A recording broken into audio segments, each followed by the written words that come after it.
You think Machiavelli was just about political scheming, don't you? You believe The Prince was merely a handbook for tyrants and despots, a cynical guide to power through cruelty and deception. But what if I told you that Niccolo Machiavelli understood something far more profound about human nature than most people realize? What if his greatest insights weren't about armies and kingdoms, but about the invisible currents of influence that flow beneath every human interaction? What if the most devastating form of power isn't the one that announces itself with fanfare, but the one that operates in silence, shaping others' perceptions and decisions without them ever realizing they're being influenced at all? You see, when Machiavelli wrote that everyone sees what you appear to be, few experience what you really are, he wasn't just talking about political theater. He was revealing a fundamental truth about human psychology that modern neuroscience has only recently begun to understand. People don't respond to reality. They respond to their perception of reality. And the master of influence controls perception not through what they say, but through what they don't say, not through what they reveal, but through what they strategically conceal. This is the dark art that Machiavelli truly mastered, though he wrote about it in the language of his time. The understanding that power flows not from force, but from the ability to shape others' mental maps of reality. The recognition that true influence happens below the threshold of conscious awareness, in the realm of assumptions, impressions, and unconscious calculations that people make about you before you ever open your mouth. Think about the last time you encountered someone who truly commanded respect, without demanding it. Perhaps it was the way they entered a room, not with theatrical grandeur, but with a quality of controlled confidence that seemed to bend the social dynamics around them. Maybe it was how they listened, not with the desperate attention of someone trying to please, but with the calculating focus of someone evaluating information for future use. Or perhaps it was their strategic silence during heated discussions, remaining calm while others revealed their weaknesses through angry words and desperate justifications. This is what Machiavelli understood about human nature. People are constantly broadcasting their vulnerabilities, their fears, their secret desires through their behavior. The person who remains silent and observant is gathering intelligence while others are hemorrhaging it. Every word someone speaks in emotional distress is data. Every gesture of insecurity is information.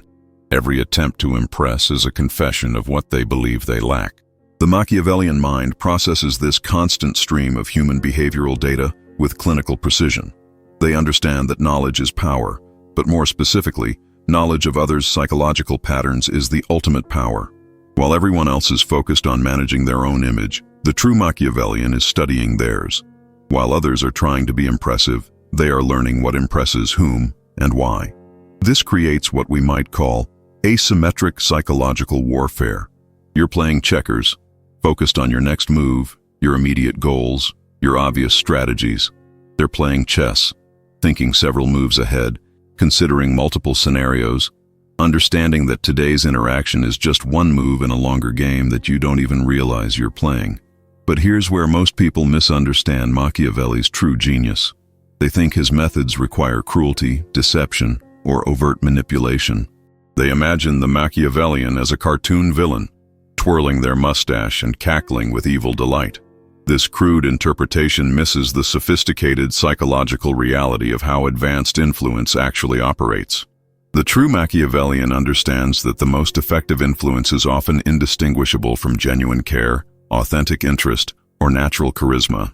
They know that people have psychological radar for manipulation, that crude attempts at control often backfire spectacularly. So instead of trying to force compliance, they create conditions where others choose to comply.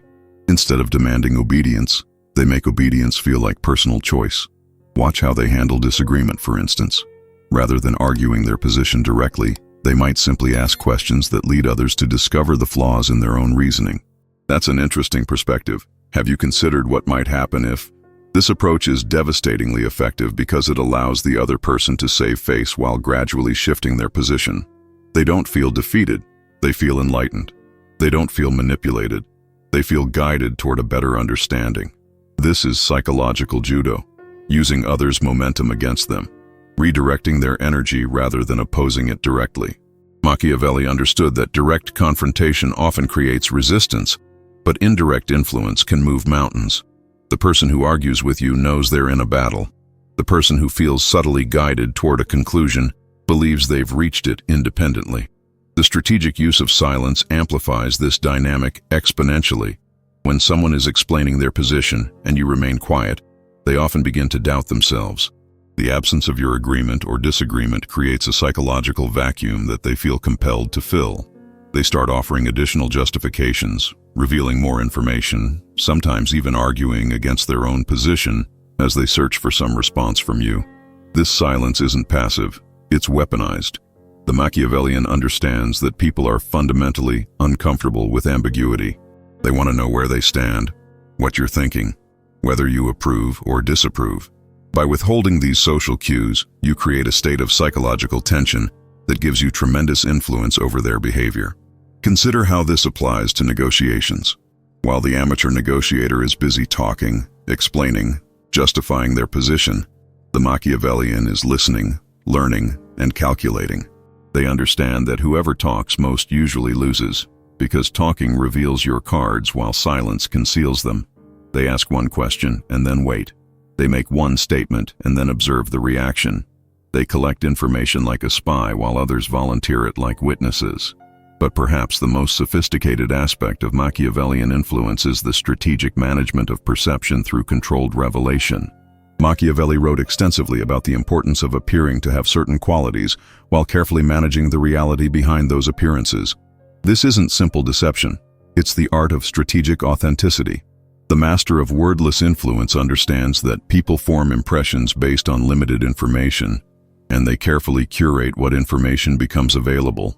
They might allow glimpses of their intelligence while concealing the full extent of their knowledge. They might display controlled vulnerability while hiding their core strengths. They might show calculated generosity while maintaining strict boundaries around their resources. This controlled revelation creates what we might call managed mystique. People feel they know you, but they never feel they completely understand you. There's always another layer, another depth, another aspect of your character that remains tantalizingly out of reach. This psychological incompleteness is magnetic because human beings are naturally drawn to puzzles they can't quite solve. The strategic value of this approach is immense. When people can't completely categorize you, they can't completely predict you. When they can't predict you, they can't effectively manipulate you. But more importantly, the mystery you maintain gives you flexibility in how you present yourself in different situations with different people. Machiavelli understood that different people respond to different types of power. Some are influenced by displays of strength, others by demonstrations of wisdom. Some respect authority, others are drawn to rebellion. The person who has mastered wordless influence maintains enough psychological flexibility to activate whichever aspect of their personality will be most effective in any given situation. This isn't multiple personality disorder, it's strategic authenticity. You're not becoming a different person. You're choosing which authentic aspects of your multifaceted personality to emphasize. The businessman might emphasize their analytical side with investors and their visionary side with employees. The leader might show their decisive nature in crisis and their collaborative spirit in planning sessions. This adaptability gives the Machiavellian tremendous advantages in building diverse coalitions of support. Different people feel connected to different aspects of your personality, and each believes they have special insight into who you really are. This creates multiple channels of influence and multiple sources of loyalty, while preventing any one person or group from feeling they can completely control or predict you. The management of physical presence becomes crucial in this system. Machiavelli wrote about the importance of appearances, but he understood that true presence goes far deeper than clothing or superficial charm. The way you occupy space, the rhythm of your movements, the quality of your attention, all of these communicate information about your internal state and your relationship to power.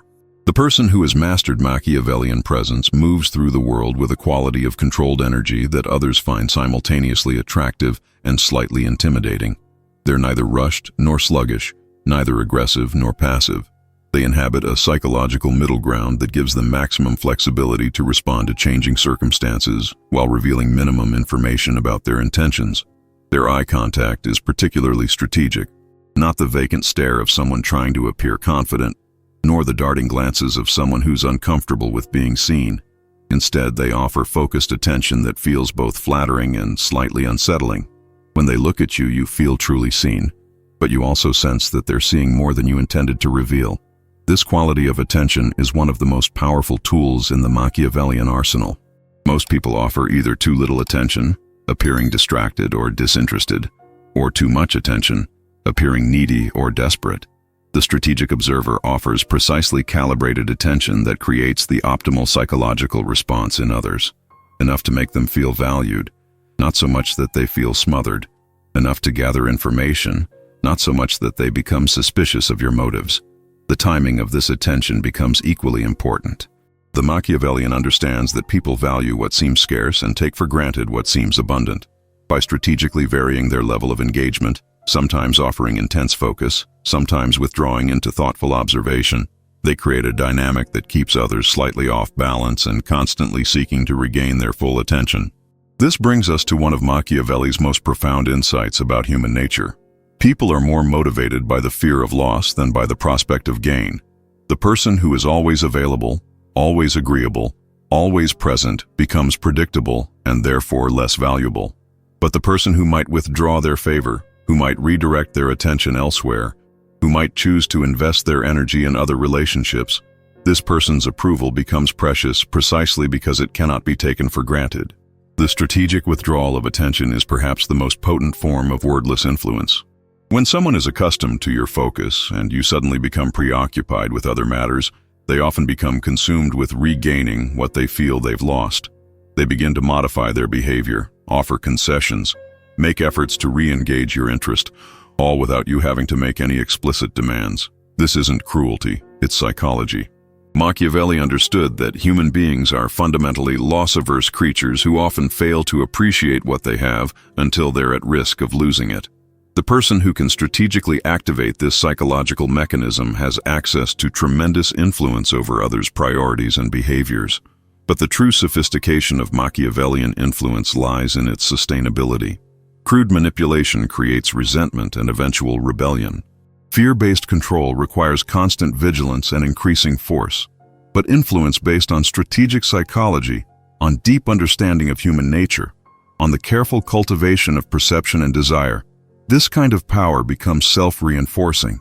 People don't realize they're being influenced because the influence aligns with their existing psychological patterns.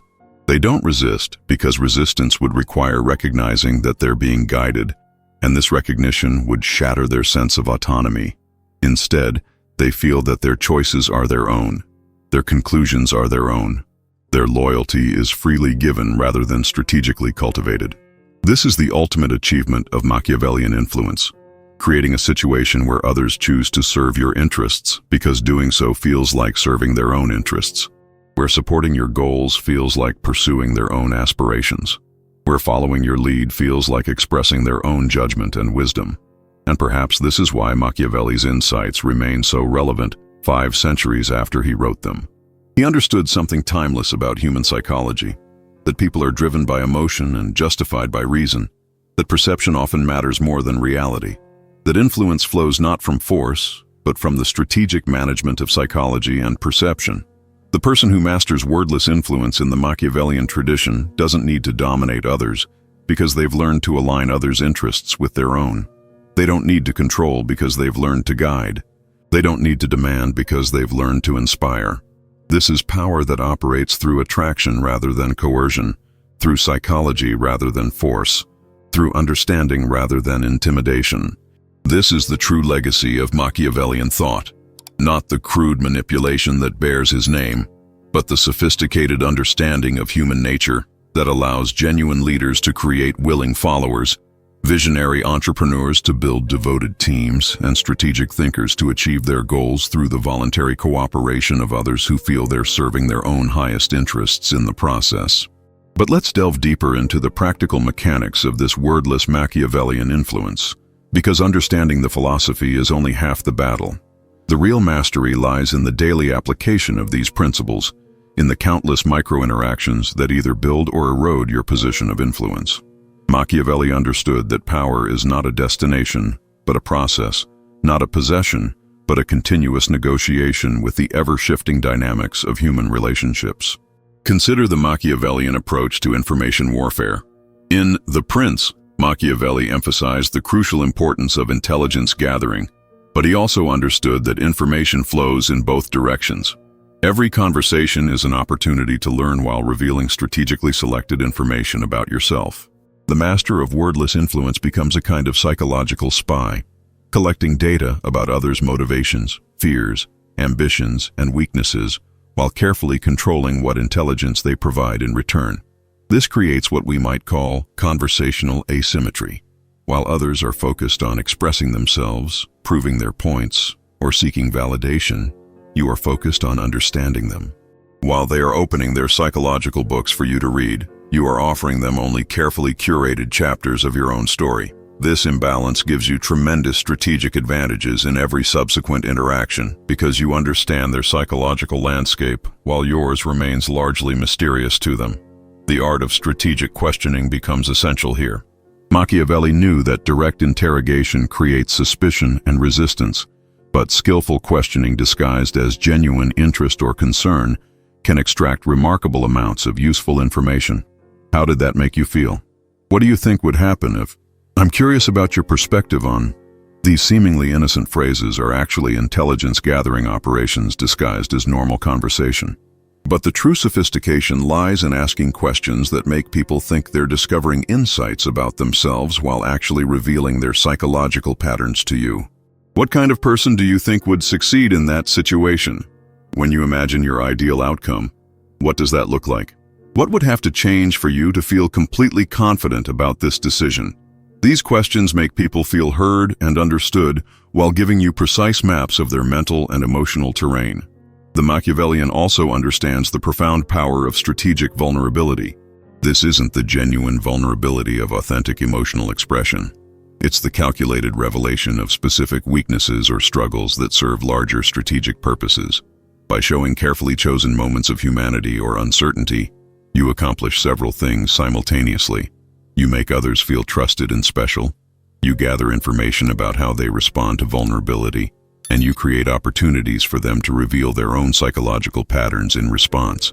This strategic vulnerability must be precisely calibrated. Too little and you remain distant and unknowable. Too much and you appear weak or needy. The goal is to create the impression that you're letting people see behind your usual composed facade while actually revealing only what serves your larger strategic objectives. It's a performance of authenticity rather than authentic authenticity, though the performance must be so skillful that it feels completely genuine to the observer. Machiavelli wrote extensively about the importance of adaptability, about being able to be both fox and lion depending on circumstances. The wordless influence version of this principle involves the ability to shift your energy signature and presence to match what each situation requires. With some people, you embody quiet authority and let them fill the silence with their own projections of your wisdom. With others, you become slightly more animated and engaging, drawing them out through calculated personal warmth. This isn't dishonesty, it's strategic emphasis. You're not becoming a different person, you're highlighting different aspects of your multifaceted personality based on what will be most effective with each individual. The analytical person sees your intellectual side. The emotional person sees your empathetic side. The ambitious person sees your driven side. Each person feels they have special access to the real you, when in fact they're seeing the version of you that you've strategically chosen to emphasize. This creates multiple streams of influence and loyalty while preventing anyone from feeling they can completely predict or control you. Different people feel connected to different aspects of your personality, giving you a diversified portfolio of relationships and reducing your dependence on any single person or group for your position and influence. The management of physical space becomes another crucial element in this system. Machiavelli understood that environment shapes psychology, that the physical context of interactions profoundly influences their psychological dynamics.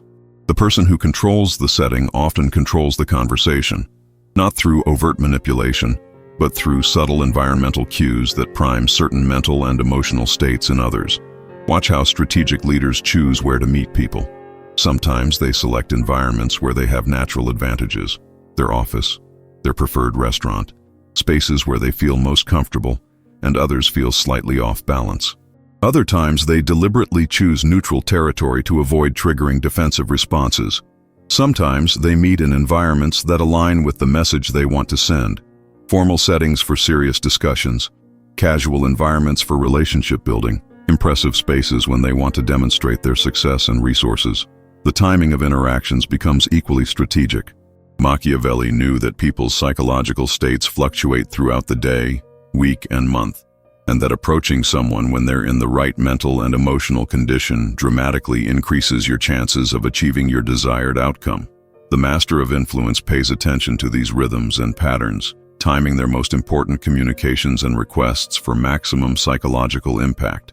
This extends to the broader rhythms of relationship building.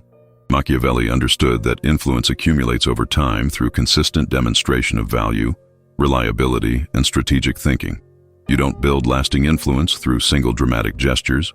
You build it through the steady accumulation of positive interactions, each one carefully calibrated to strengthen your position while advancing your larger objectives. The strategic use of praise and criticism becomes another powerful tool in this arsenal. Machiavelli wrote about the importance of managing others' perceptions of themselves, understanding that people's self-image profoundly influences their behavior. By offering carefully timed validation for behaviors that serve your interests and gentle correction for those that don't, you can gradually shape others' actions without them feeling manipulated or controlled. But this influence through feedback must be subtle and sophisticated. Crude attempts at behavior modification through obvious rewards and punishments often backfire by making people feel patronized or manipulated. Instead, the feedback must feel like natural consequences of their actions, like authentic responses to their behavior rather than calculated attempts to control them.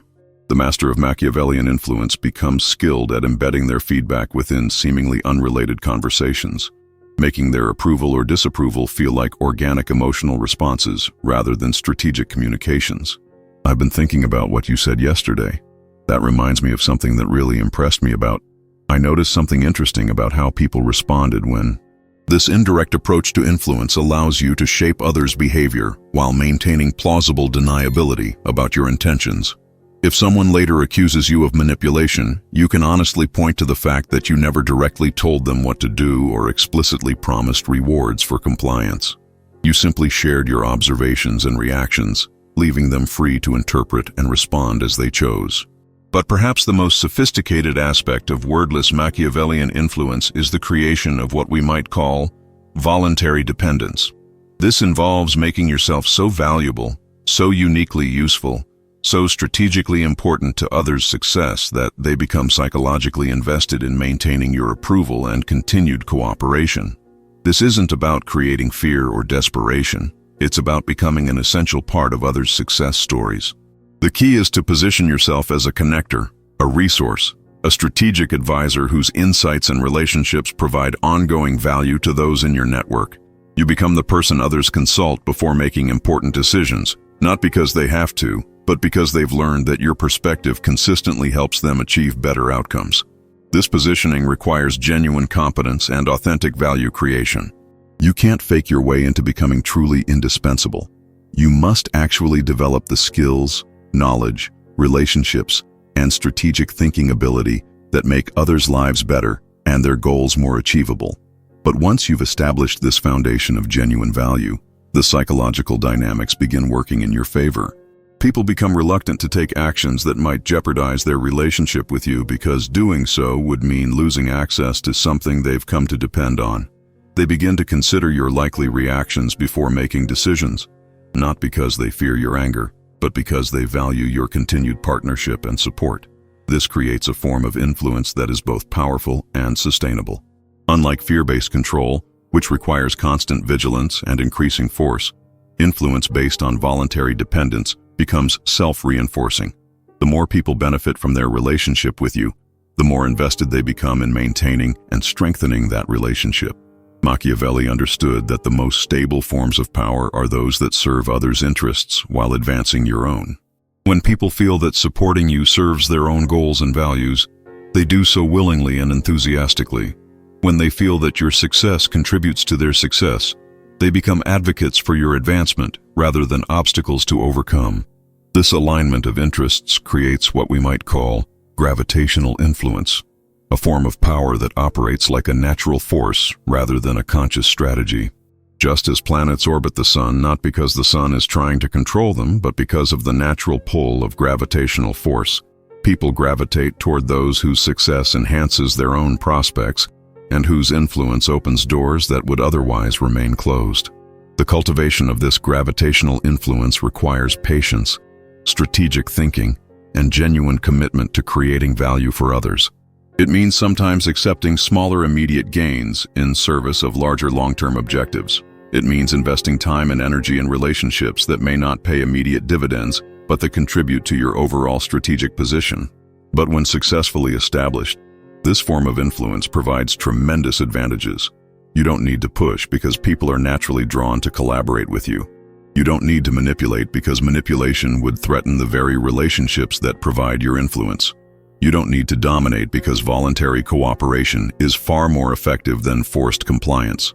This is perhaps the deepest teaching of Machiavellian influence, that true power lies not in controlling others but in creating conditions where others choose to align themselves with your objectives, where following your lead feels like pursuing their own interests, where supporting your goals contributes to their own success and satisfaction. This is influence that operates through understanding rather than force, through psychology rather than coercion, through strategic value creation rather than manipulation or intimidation. It's the kind of power that Machiavelli truly understood and advocated, not the cartoon villainy that bears his name, but the sophisticated strategic thinking that allows visionary leaders to create lasting positive change in the world through the willing cooperation of others who feel empowered and enriched by their participation in larger, meaningful endeavors.